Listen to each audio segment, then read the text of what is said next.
Sabahның Әллүки балалар бақшасына йөрүче нәниләргә бүген һөнәрләр шәһәрчеге гражданины паспортын тапшырдылар. Алар беренче тапкыр станцияләр белән танышачак. Чөнки бала һөнәр проектында 5 яшьтән катнашырга була. Беренче булып банкка бардылар. Монда акчаның каян килгәнен аңлаталар. Шунын ялганнан аерырга, кайда һәм ничек саклануын күрсәтәләр. Инкассатор хезмәте белән таныштыралар.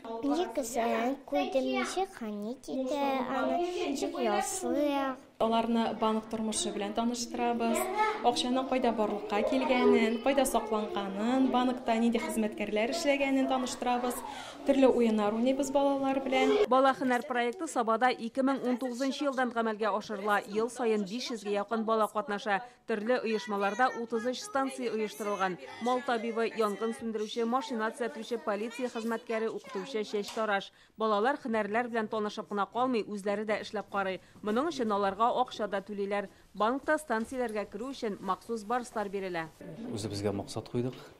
Балаларда, мәктәп балаларында, балалар бакчасында үзебезнең балаларга шушындай бер уяту, эшкә кызыксыну, профессияларга, һөнәрләргә кызыксыну, үзебезнең район предприятиеләрендә, учреждениеләрендә аларга йөкләнеп, үзебезнең балалар шушы маршрут безнең билгеләнеп, шушы предприятие, учреждениеләргә йөреп, шушында һөнәрләр белән танышалар. Җитәкчелек әйтүенчә, хәзер районга авыл хуҗалыгында эшләүчеләр җитми. Бу механизаторлар һәм сыер савучылар. Әлеге проект аша нәниләрдә хезмәт сөючәнлек тәрбиялиләр.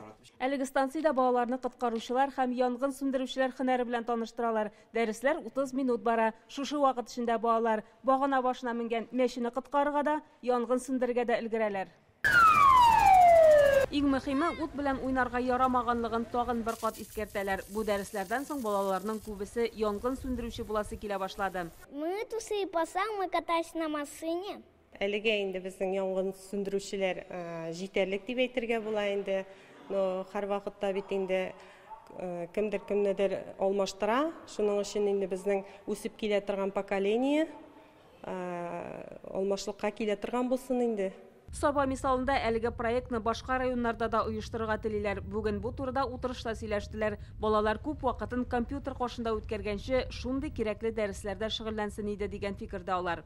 Уровень безработицы сегодня в Татарстане достиг исторического минимума. Безнең республикада эшсезлек бик түбән дәрәҗәдә, әмма эшче куллар кирәк. Аларны арттыру максатыннан мондый проектлар бик мөһим. Саба районында проблеманы аңлап күптән кечкенәләр белән эшли башладылар. Балалар эш урыннарында алган хезмәт хакларын спорт комплексында кулланалар. Аларга уен бүлмәләре һәм шөгыльләнү өчен зал әзерләнгән. Сабадан Чулпан Касыймова, Вадим Ларионов, Яңа гасыр каналы.